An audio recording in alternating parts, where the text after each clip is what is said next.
Hello everyone, my name is Charlotte Matomane. I'm a second year student at the University of Johannesburg. I'm a student teacher, yes, yeah. So I started this channel because ngifuna ukusiza abantwana besikolo with regards to Zulu novels. So if you're doing isiZulu as your home language, you are at the right place. Sizokhuluma kabanzi kahle kahle ngathini ngizonisiza ukuthi nikwazi ukubhala imibuzo emide mayelana ney'ncwadi ngoba esikhathini esiningi bazombuza ukuthi nibhale isizinda, nibhale isakhiwo somdlalo kanye nibhale ngokuvezwa kwabalingiswa.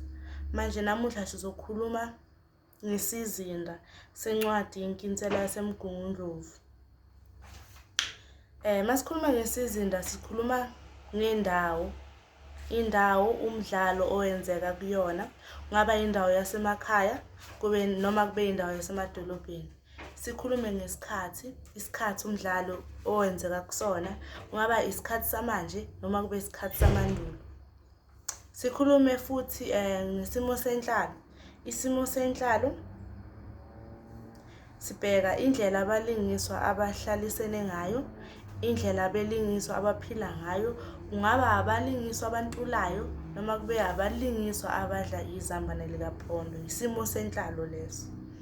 Manje sizokhuluma kabanzi ngesizinda sencwadi Inkinsela yaseMgungundlovu. Indawo. Le ndaba yenzeka eNyanyadu, emakhaya aseduze nedolobha eDandi. Abantu baseNyanyadu babeziphilisa ngokulima kanye nokukhulisa imfuyo okuyizinkomo, izimbuzi, izinkukhu njalo njalo. Lokhu kufakazela ukuthi indawo yasemakhaya ngoba akuvamile ukubona abantu basemadolobheni baziphilisa ngokutshala noma baziphilisa ngokukhulisa imfuyo. Umbhali wencwadi usivezela ukuthi kwabanjwa umhlangano nenkosi kanye namanye amadoda aseNyanyadu ukuzodingida udaba nalomfokazi uNdebenkulu othembisa ukuletha umnotho kanye nentuthuko endaweni yaseNyanyadu. Lokho kukhomba ukuthi indawo eyasemakhaya lapho abantu babiza inkosi, bazise inkosi uma kukhona into abangayizwisisi kahle. Indawo yasemakhaya leyo ngoba endaweni yasemadolobheni ixoxo nexoxo liyazigqumela nje, awubiki kumuntu wenza into ofuna ukuyenza emzini wakho. Nakho lokho kukhomba ukuthi indawo yasemakhaya ngoba banenkosi njengoba besengichazile. Manje siyaqhubeka siya isikhathi. Le ndaba yenzeka esikhathini samandulo lapho abantu basebenzisa amahashi ukuyolanda iphephandaba kanye nezincwadi eposini. Kulapho uyise kaThemba, uMkhwanazi, athole khona incwadi ebuya eMgungundlovu ethunyelwe uNdebenkulu. uThemba usebenzisa izimbongolo ukuyolanda umnumzane uNdebenkulu esiteshi eThesaidi. Ngalokho sibona ukuthi indawo lena isikhathi lesi esamandulo. Amabhasi bewangekho, ngasho ukuthi bekuyimvela kancane noma bewangekho, bebasebenzisa izimbongolo, basebenzisa amahashi ukuhamba ibanga elide. Ngisho nezihambi bezisebenzisa izitimela ukuthi zihambe, njengalesihambi lesi umnumzane uNdebenkulu osebenzise isitimela asuke endaweni yaseMgungundlovu eya endaweni yaseNyanyadu. Okunye okulotshiwe ngumbhalo ukhomba ukuthi isikhathi sasemandulo ukuthi uhulumeni wobandlululo wayeshaye umthetho wokuthi abantu abamnyama banciphise imfuyo ngoba izinkomo zinciphisa utshani. Uhulumeni wobandlululo bekakhona ngesikhathi sakudala. Nalokho siyabona ukuthi isikhathi sakudala lesi isikhathi samandulo ngoba manje isikhathi samanje uhulumeni wobandlululo asinayo.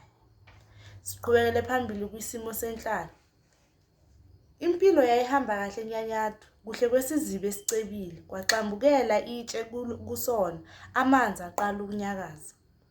Lokhu kuchaza ukuthi abantu baseNyanyadu babeziphilela ngokuthula, bethola umnotho wabo kanye nendlela yokuziphilisa bathola umnotho kanye nendlela yokuziphilisa ngokuba nemfuyo kanye namasimu okulima.